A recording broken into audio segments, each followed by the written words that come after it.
When I first started in sales, one of the things people told me was that, Donald, you have a great personality for sales. And I took it that if I used my personality, that I was going to sell a lot and make a lot of money. That did not work out. It wasn't my personality. It was actually getting the proper training. But what I neglected to understand was that when they say you have a great personality, it's because you're able to connect with someone on a human level and you can have dialogue with them. And people, when it's all said and done, want to connect with other human beings. Now, sometimes salespeople take themselves way too serious. They're meeting with a prospect and they have to be just business. Get your personality in it a little bit and help them to realize that you're a human being. Why don't you crack a joke or two? Make sure it's good. My guest today is going to talk about how humor can help in the sales process, as well as how you can take other aspects of humor and add it to your business to make a more rewarding working experience.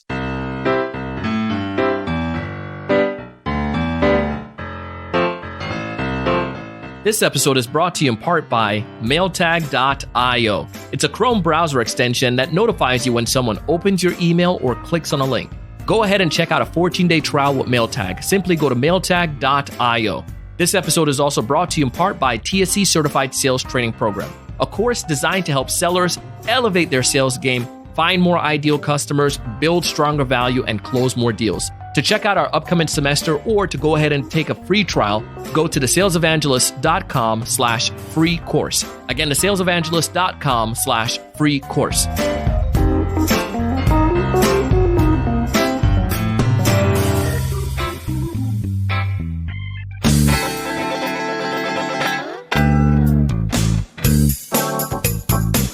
Hey, everyone. Welcome to another great episode of the Sales Evangelist podcast. I'm your host, Donald Kelly, the Sales Evangelist, and I'm so excited for another great episode. I'm so excited to be here with you today. And on this great episode, we have Mr. Andrew Tarvin on a podcast, and Andrew's going to talk to us about how we can infuse humor in our sales process. Now, Andrew, he's going to give a little bit more about himself, but he's been on some pretty big stage, and he's worked with large clients such as Pepsi, Procter & Gamble, AOL, US Food, you name it.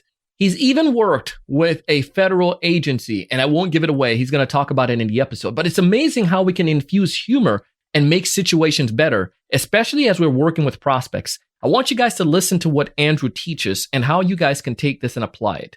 Check out our conversation.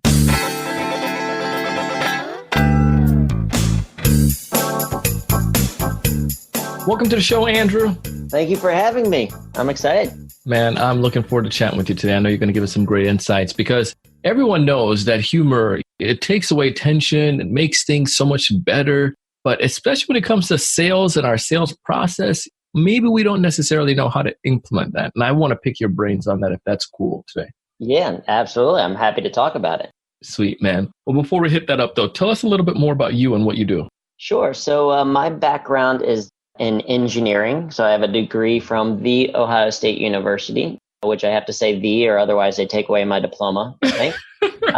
But degree in computer science and engineering, spent 6 years at Procter & Gamble as an IT project manager at P&G. And growing up, I was always obsessed with efficiency, trying to do things as efficiently as possible, whether it was chores or schoolwork or any of that. And that's the engineering degree kind of coming out. And then got to P&G and I realized you can't be efficient with humans, right? Because people have emotions and feelings and they get sick and tired and, they eat and sleep and all of that kind of stuff. And so instead of being efficient, you have to be effective. And as a stereotypical nerd, because I think I meet, at least one of the stereotypes of being a nerd, I'm, frail. I got a nasally voice, an allergy to the sun, kind of perfect trifecta of all that. Didn't have the skill set I needed to be effective with people, but I'd started doing improv and stand-up in college. And at P&G started to realize that some of the same skills you need to be effective as an improviser are actually some of the same skills you need to be effective as a leader, as a way to get buy-in from people, as a way to quote unquote do sales and influence and all of that. So I started exploring that intersection of humor in the workplace, improv in business, happiness and productivity. I started my company, Humor That Works, part-time for a little bit while at P&G. Fell in love with the work, made it full time. And so for the last 7 years with Humor That Works, we have been working with organizations all around the world on how to be more effective using humor in the workplace. Rough life. My goodness, man. That's pretty cool, man. Congratulations on that and the success you guys are seeing, man. Thank you. Yeah, it's been fun, and it's kind of weird because if you think about it, like, it's a bit weird that people, companies pay us to come in and tell their employees to have more fun. But it's a thing that's missing, and it's missing in terms of a way of doing it effectively because, humor, like you said, we know that it relieves stress. We know that it can be, it's overall a good thing, but people don't know how to deploy it strategically. They don't know how to say, okay, rather than just using humor for the sake of fun, how do I do it to get a specific result? How do I use it, say, in the sales process to build rapport or, get people to pay attention to what I'm saying or just even to relieve my own stress, that I have in the workplace day to day? Yeah, and it's interesting. You have to say it like that for people to really comprehend it because, like, we think associate work, at least I'm trying to paraphrase this. I associate work at times in the past, like, it's just strictly business. You have to go into work and you have to do this and you have to get this stuff done. If you want to be successful, you got to be a hard nose. When in actuality, you're still dealing with human beings in the long run. And I've always emphasized that on the podcast. And I think when it comes to humor, that it's able to really get down to the humanistic side of people. When you see somebody smile and laugh and have a good connection, it's like their guards are down. Am I off on that? No, you're spot on. And that's exactly right. Like, and here's a stupid question, but I still want you to answer it. It's a dumb question, I know, but would you rather do something that is fun or not fun? Not fun, of course. I'm just kidding. Of course, it's going to be fun. Of course, I want to do something fun, right? And everyone wants to do something that's fun. So if you were to make your work a little bit more fun, you're probably a little bit more willing to do it. If you were to make interactions with you a little bit more enjoyable, right? Sales calls or whatever meetings that you have with someone, if you were to make that process a little bit more enjoyable, people would be more willing to do it. Because like you said, no matter what work you're doing, and this is why we do some work with some pretty conservative organizations. So we've, done some help with the Red Cross Climate Center, with the FBI, with some different organizations. And it's because even very serious topics, they're still at the end of the day working with humans. And we want to do the things that are most effective with humans. And humor happens to be one of them because of that fun component, because it's something different, because it's something people enjoy. I get the pleasure of asking this question because somebody out there is thinking it, but they can't do it because I'm right here with you. What in the world did you do for the FBI? Or is that a top secret? You can't tell. No, so I did some work they have a group called the Office of Private Sector, where they are FBI agents who are looking to build relationships with senior leaders at private companies. Because the thought is if the FBI can develop these strong relationships rather than, something going down, whether it's a cybersecurity threat or fraud or embezzlement or whatever, rather than them investigating them years later, hey, if we can develop a good relationship up front, when they start to notice something, we'll be a little bit more proactive about some of these things. And so they want to basically have meetings with people. But as you can imagine, someone kind of picking up the phone and being like, hey, I'm from the FBI, it's a little bit intimidating. So we were talking about, okay, how do you use humor as a way to build rapport with people to say, hey, yes, even though I represent this agency, how do I at least, know that you're a human person? And when that meeting happens, they're executives. So if you go to one meeting and it's terribly boring, the next time that person calls and says, hey, let's schedule another meeting, you're going to be like, sorry, I'm, busy that day. Whereas if the meeting is more enjoyable, then you're like, oh, okay, not only did I get value out of it, but I also had a good time. And that's one of the keys that we kind of talk about is that humor isn't what you do, right? It's not going to replace the work. It's not, hey, let's just have a meeting and it's fun the entire time. And then afterwards you're like, what did I get out of that? But instead it's about how you do things so that while you're presenting the information someone needs, you're doing it in a way that they actually pay attention to and enjoy. So thinking about sales, understanding that, in the world of selling, we as sales rep have our many different hurdles or many different challenges and difficulties. One of those challenges and difficulties is talking to strangers, talking to people for the first time and building the first impression right away because you're building that rapport. How is the current sales process in your mind, your experience working with organization that is void of humor? And how is that not beneficial towards sales? That was a loaded question, but Yeah. Well, I mean, I think there's a couple of challenges within existing sales processes. Sure. In terms of a couple of things. One is the normal kind of like straight cold email or cold call of like people are so busy. The average person sends and receives 112 or maybe it's 122 emails per day. They spend up to 80% of their time in some form of active communication. That so many sales pitches I see they're focused on you as a salesperson. Like, this is the stuff that I need to go and that I need to give. And this is all the information that you know. And if it's good, if it's at least a good starting sales process, they at least talk about benefits as opposed to features. But even then, it's still kind of like, here's this information so that you buy from me versus here's some information to develop a relationship. There's a guy named Phil Jones, who's a fantastic sales presenter. He says that sales is simply earning the right to make a recommendation. And if you're trying to earn the right to make a recommendation, like if you were on the street, right? Like when you go to a doctor, you have a conversation with them at first. They do some diagnosis. They start with questions and then give a prescription, right? If you were to go to a doctor and before you said anything, they're like, hey, take these pills. You'd be like, this doctor is a quack. I'm not going to go to him. Why would I? Like, they don't even know anything about me. And I think so often in a sales process, we're pushing information before we can ever receive it. And so part of the humor that comes in and when first building a relationship is to say, hey, listen, we're two humans. Let's have a little bit of fun. Let's make the process a little bit enjoyable. And then through this process, let's discover if we can be on the same side, right? Ian Altman wrote a great book called Same Side Selling. It's like, let's see if we're on the same side to look at what problems you have and see if we can be part of the solution. If not, great. It's not me trying to, trick you into buying something. It's me saying, okay, we have some potential solutions that might help. Let's see if there's, something together. And humor, I think, helps in throughout that process.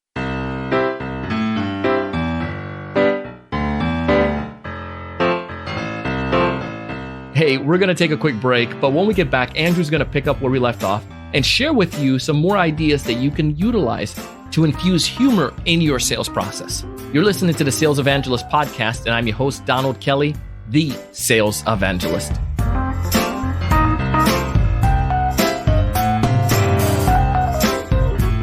You meet this amazing prospect on LinkedIn. They're the right size firm, the right income, the right number of employees. They're right within your Goldilocks zone. They have a problem, and you can solve that problem with your software. You schedule an initial appointment. You send out an email to them and to a couple of their team members. You also send out some information about your firm, but you don't know if they're opening your emails or not.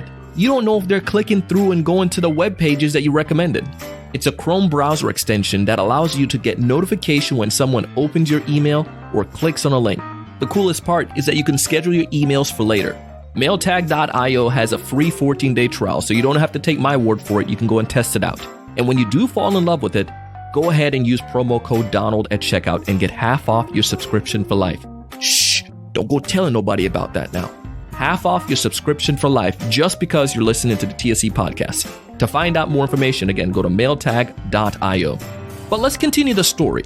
The prospect then goes ahead and clicks on all of your links. They go back to your website. They're doing their initial research. They want to schedule the next meeting. You go through the process. You create a demonstration. I mean, an amazing demonstration. You gave it everything you had, your emotion, your heart, your feelings. You gave epic value. But still yet, when it's all said and done, they said, Thank you so much, Donald. Unfortunately, we are going with another vendor. We appreciate all that you did. Thank you. Devastated. I know that feeling. I've been there. You've been there. And it's horrible. But we can fix that. We fix that by helping you with TSE Certified Sales Training Program. We would love for you to check out our upcoming semester to learn how we can help you not only find the right customers, not only say the right things and help your clients get all the way to the demonstration, but actually what you should be doing to help them convert to come towards your product or your service. To find out more information, go to thesalesevangelist.com/CST. Again, thesalesevangelist.com/C for certified, S for sales, T for training. We have a new semester coming up in April, and I would love to have you join us. Let's help you to close more deals.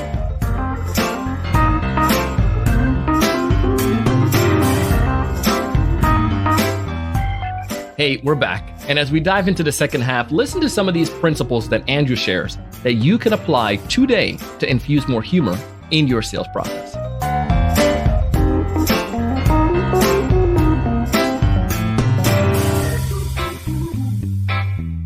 So how would you now, knowing that, what you just shared, how do we now introduce humor into that? Say you're working with me for the first time as the sales organization or a sales rep at a company, and you're trying to teach me that. What's the first thing that you would start with to help me to infuse that? Well, I think it's starting, there's kind of two tracks there. One is understanding that humor is more broad than comedy. So when we're talking about humor in the workplace, we're not talking about becoming a stand-up comedian. We're talking about making the process a little bit more fun. So I would start with, okay, how can you make the process more fun for your client, right? To at least get them to pay attention. Because if you get people to laugh, you get them to listen. If you get them to listen, you can get them to take action.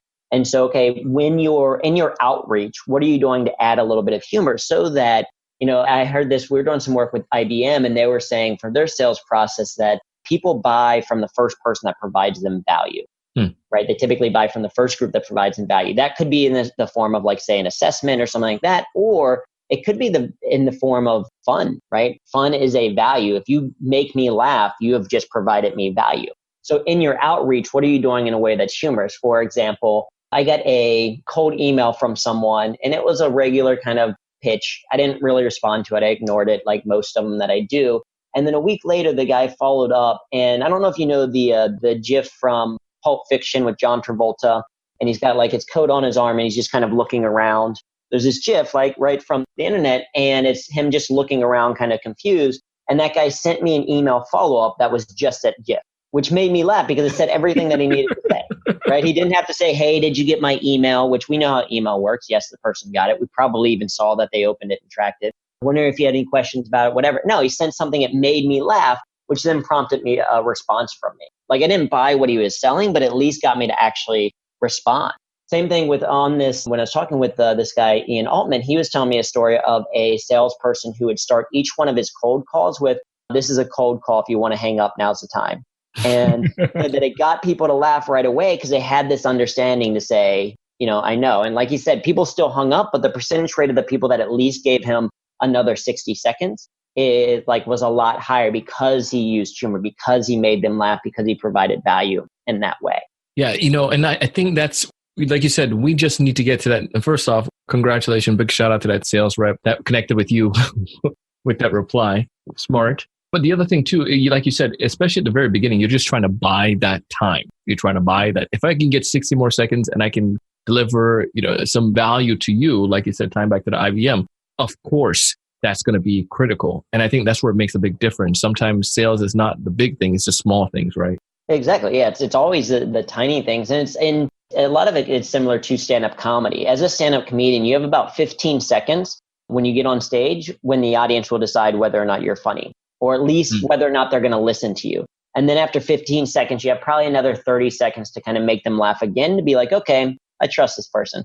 And then you have maybe a minute or 2 minutes after. So it's in that sales process, you're doing the same thing of like, okay, let me capture their attention right away. And now let me build a little bit to at least build that intrigue so that they're willing to listen. And if you do that, again, not humor not being what you do, but how you do it, then it becomes like, oh, okay, this is enjoyable. And at least I'm not bored out of my mind while I'm learning about this thing. Oh, he's building, through building rapport and making both of us laugh and asking some questions. Now they've earned the right to make this recommendation for me to at least consider. Yeah, I think the thought there for me is just like going back to what you said at the very beginning, not just slapstick humor. It's just the fact that I'm taking those same skills from humor and applying them and just continuing to, I guess, delight and delight and entertain you to some degree so I can get to the next part. Yeah. And humans, they're seeking, I think, in a lot of ways, different connections and things that they can connect to. And so one way to build rapport as as you're having the conversation certainly is small talk, but building small talk, and a way to add humor to, say, even small talk is asking slightly more interesting questions. And so instead of just, hey, what it is that you do, like say you're at a networking setting and trying to understand if someone is a potential client or not, you ask a question like, what's the coolest thing you've been working on in the past few months? And it just changes people's perspective. It changes their response. And then when you're talking, if you can kind of drop certain references like, oh, I went to Ohio, or I am a nerd, or, I love Eddie Izzard, or I'm an introvert, whatever it is, people connect to those things. So like when I tell people I'm from Ohio, when I'm doing it in speaking or in smaller groups, if they're also from Ohio, we have an immediate connection. We have Cincinnati or Cleveland, like Grader's ice cream versus, Jenny's ice cream, right? We have this thing that we're now building like, oh, you're not just some amorphous face that's selling me something. Now you're a human that we have this, positive connection to.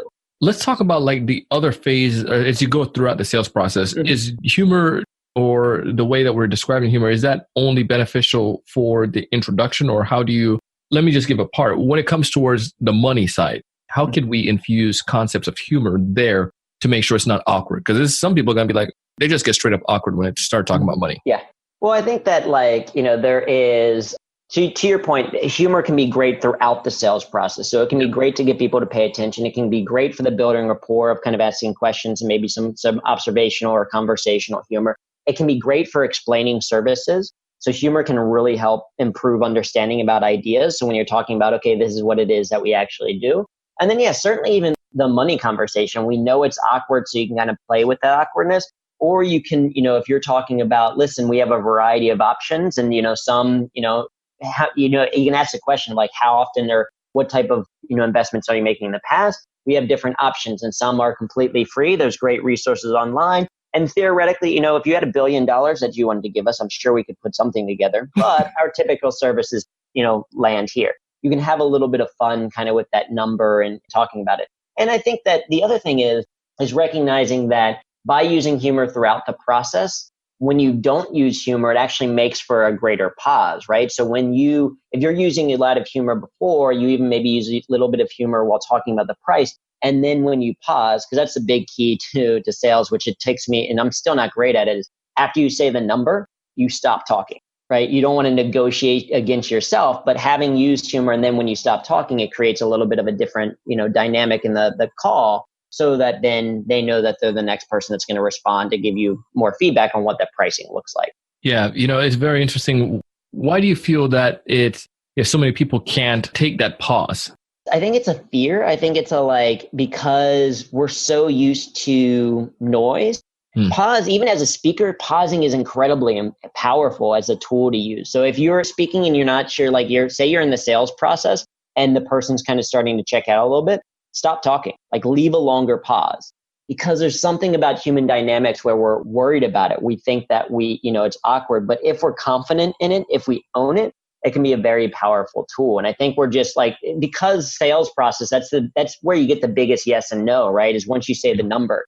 And that's what's interesting is in the sales process, if you don't get hesitancy, if it's an immediate yes, you did a great job sales process, but it also might mean that your price is low, right? So it's this weird dynamic of you almost want it to be a brief pause and that person be like, you know what, this is the right investment. Yeah. Let's continue going now, thinking about this. Are there any other areas where you find that companies make mistakes when it comes to not implementing or not trying to, or back up, better yet, there companies that you find that say, well, humor won't work for us. We're in too much of a serious industry. Yeah, I hear that from a lot of people sometimes when they're cautious about it. Okay, that kind of works if you're selling, widgets, whatever, but we're selling, I don't know, insert incredibly serious topic here. And again, like I said, my thought is if I'm going to a heart surgeon, right, I don't want necessarily the heart surgeon to be having humor while he's stitching me up, while he's hey, this is fun. Let's, turn his, heart into a puppy. Now it's a, balloon animal. I don't want humor to happen then, but I would want him to have humor in his bedside manner, or maybe for him to create some type of humor moment in the waiting room before or in the experience after, right? So it doesn't mean that humor is going to be a part of every single thing that you do, but at the end of the day, because we work with humans, if what you say is important, if it is serious, the work that you're doing, then you would want to do whatever it is that is effective with people, which is humor in some cases. Now, does that mean that you're going to use it all the time? No, but you might use it as, again, building rapport at the beginning of a conversation. You might use it, or afterwards, because you want people to feel positive. I think that is, kind of to answer a little bit of the question, what are some of the mistakes that people hear or have sometimes, is sometimes people get to the sale and they get a yes, and then they're done.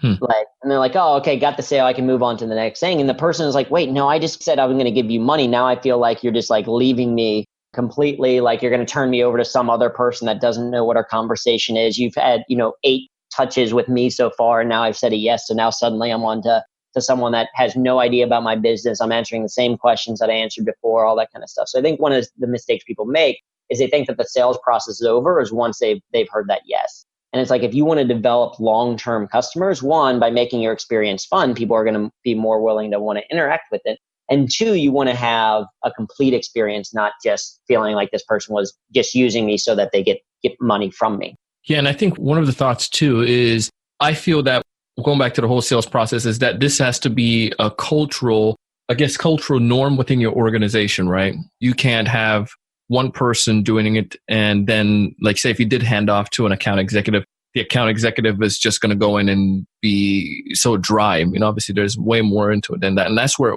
why I feel when you go into an organization, it's not just one person. It seems like a benefit for the whole, like everyone that touches the client seems like have to be on the same page. Am I off on that? Well, I think that, I mean, certainly you're right that it creates a lot more value when it's part of the culture of how you do it. And that is, like you said, the advantage of having someone coming in, or at least having when we do workshops with groups, it creates a codified language for the entire organization. It says, hey, we're all trying to do this. Here are all things that we're implementing, and that is part of the process. But I think that being said, if you are in an organization, right, I'm a big believer that you are responsible for your own happiness. Right? You decide how you do your work every single day. So even if you work for an organization that says no humor whatsoever, they can't prevent how you think. And so partially, there's certainly benefits to using humor to increase sales, to get better results there. There's also, as an individual, just using humor so that you enjoy your work more, so that you're more willing to do it, so that you're not dreading Monday morning when it's, Saturday or Sunday. And a lot of that stuff comes down to a choice. And certainly, like I said, that when an organization does it, there's great benefits to it. But even as an individual, you decide how you do your work every day. So you might as well make it a little bit more fun, is my thought. Love it, man. Well, if there's one major piece of advice that folks can get, you'd want them to walk away from this episode with, what's that one major piece of information? I think I'd be building off of that last concept. And in our book, we have 10 strategies for using humor in the workplace. The 11th kind of bonus strategy is kind of maybe the most important one. And that's to think 1 smile per hour, is to think, okay, what's one thing that you can do each hour of the day that brings a smile to your face or the face of someone else? Because that just develops a humor habit, right? Because again, it's not what you do, it's how you do it. And you might say, okay, for the next hour, I have a sales call. How can I add a little bit of humor to that process? Or maybe it's for the next hour, I just had a stressful meeting. Now I'm on my way home to my family. Oh, what can I, let me listen to a comedy podcast or this podcast, a great podcast with great insight, so that I laugh a little bit, relieve some stress, and show up more present for my family. So that would be what I'd encourage is start using humor. And the easiest way to start is just think 1 smile per hour. Love it, man. Well, if folks want to get in touch with you and want to smile, have 1 smile per hour, how do they go about getting in touch with you, man? They want to learn more on the humor side of things, then humorthatworks.com. We have a bunch of free resources there, a newsletter, all that kind of thing if you want to get started. Also find a link to the book that just came out recently, which is all about the what, why, and how of humor in the workplace. If you want to connect with me directly, if you love puns, I tweet and post puns and other fun stuff. All social media is Drew Tarvin, so DREWTARVIN. So that's Instagram, Twitter, LinkedIn, Facebook, website. And I just recently discovered I still have a MySpace page from 2008. So if you go to myspace.com/Drew Tarvin, you'll find a picture from 2008, which I probably should update. Maybe I'll do that. But yeah, find me at Drew Tarvin. If you have any questions, I'm incredibly passionate about this. Always more than happy to help and share things with people. So certainly feel free to reach out. Drew, we appreciate you taking the time to come on our show today, man. Thank you again. Absolutely. Thanks for having me.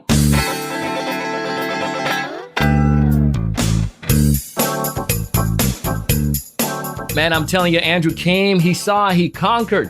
Great job, Andrew, man. If you want to connect with him, go back to the show notes. If you're listening to this on Apple Podcasts, just swipe up on a cover art. You'll see the show notes there. You can go back to his website. You can learn about some of the things that he has done. You can see some of his videos on YouTube. Dude is a natural and he's amazing. I'm grateful for the conversation that we had and the things that he shared with me that can help me in my sales performance. I hope it can help you as well. Again, go back to the show notes, find all the information. If you want to find it, it's at thesalesevangelist.com/the-word episode number 1108. Again, thesalesevangelist.com/the-word episode number 1108, or you can swipe up on the cover art and you can see the information there. I also ask you to check out our sponsors as well. They help us out so much, and they also offer you some amazing gifts.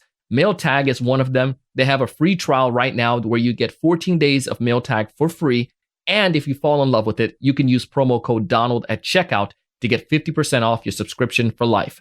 Also, check out TSE Certified Sales Training Program. It's our program to help you in your sales efforts, to help you to find the right prospects, help you to know what to say, questions you should ask to build value, and how you can ultimately close more deals. If you want to check it out, go ahead and go to thesalesevangelist.com/free course to take advantage of the first 2 modules absolutely free.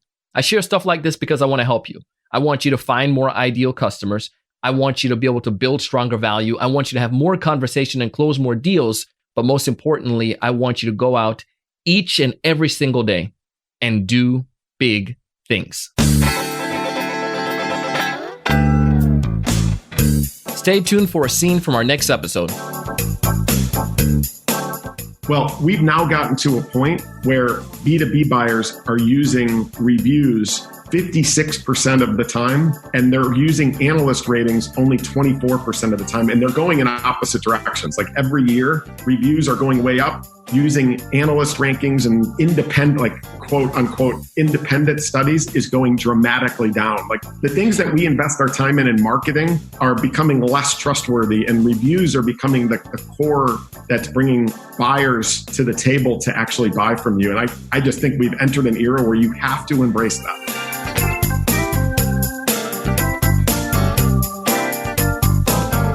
Hey, I want to thank you so much for checking out the episode today, for listening, and for actually subscribing. If you haven't done so already, I ask you to go ahead and hit subscribe. And if you do like the podcast, why don't you go ahead and leave us a 5-star rating and review on Apple Podcasts, or rate us on whatever platform you listen to the podcast on. Also, why don't you share it with your friends and family, your colleagues, people who could benefit from listening to a sales podcast? I'm sure you know a couple people. Show them how they can subscribe. It would be greatly appreciated. Thank you so much. Our show today was produced by myself and the Sales Podcast Network. It was edited by our good friend, Mr. Jershon O'Bale, our content writer and show note creators, Mrs. Shannon Rasmussen. You can find audio credits to this and all of our episodes in the show notes. And as always, I am your host, your coach, your mentor, your guide down the sales journey, Mr. Donald C. Kelly, the Sales Evangelist.